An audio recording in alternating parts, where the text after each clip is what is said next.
For all the outward swagger the Rolling Stones projected, there were certain situations that could intimidate even England's bad boys of rock and roll.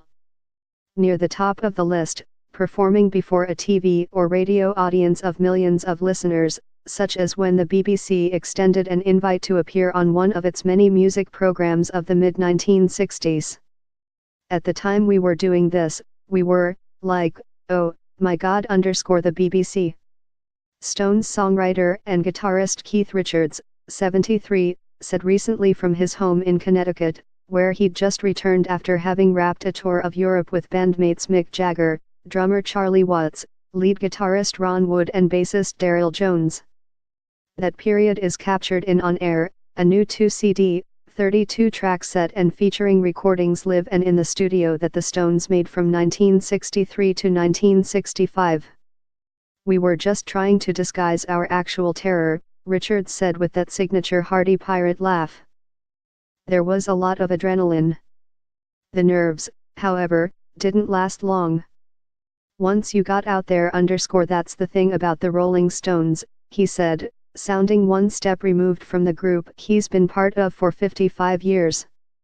Once we started playing, we didn't give a damn. They still don't bless their hearts. We just got off the road, and I wish there were a few more shows. We were just hitting a groove. The Stones' hard-hitting groove is front and center in many of the on-air tracks. The set includes such cornerstone original songs from its early years as I Can't Get No Satisfaction, The Last Time, It's All Over Now and The Spider and the Fly, as well as blues and R&B chestnuts that had been important parts of the band's repertoire before the Jagger-Richards songwriter team fully kicked into gear. In those days, the BBC refused to play studio recordings by musicians that were spotlighted on various programs. Instead, the British government-run broadcast service insisted that artists record different versions for TV and radio, or perform them live. By contrast, many music shows in the US often got by on the cheap by having performers lip-sync to their records. The upshot is that the BBC created a trove of alternate studio and live versions of some of the biggest hits of the 60s, including renditions of some songs groups never otherwise committed to vinyl in the day. On Air provides a counterpart to 2 volumes of similar, already released BBC recordings the Beatles made during the same period.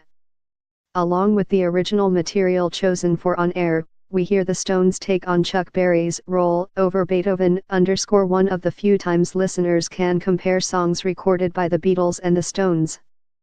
The BBC wanted us and we didn't know really why or what we were doing, Richards said. We were playing blues in bars, for Christ's sake, but then we got a top 10 record and suddenly we're the other alternative to the Beatles, bless their hearts, he said. Yeah, I mean, they broke the doors down, especially Johnny. We always got along. The set also features spirited versions of Berry's Memphis, Tennessee and Carol, Tommy Tucker's High Heel Sneakers, Buster Brown's Fannie Mae, Hank Snow by way of Ray Charles's I'm Moving On, Bo Diddley's Cops and Robbers, Jay McShann's Confessin' the Blues, Rufus Thomas's Walkin' the Dog and Willie Dixon's I Just Want to Make Love to You, best known via Muddy Waters recording. When I hear it, I hear a lot of energy and enthusiasm, and then I want to go in and remix it, Richards said, laughing again.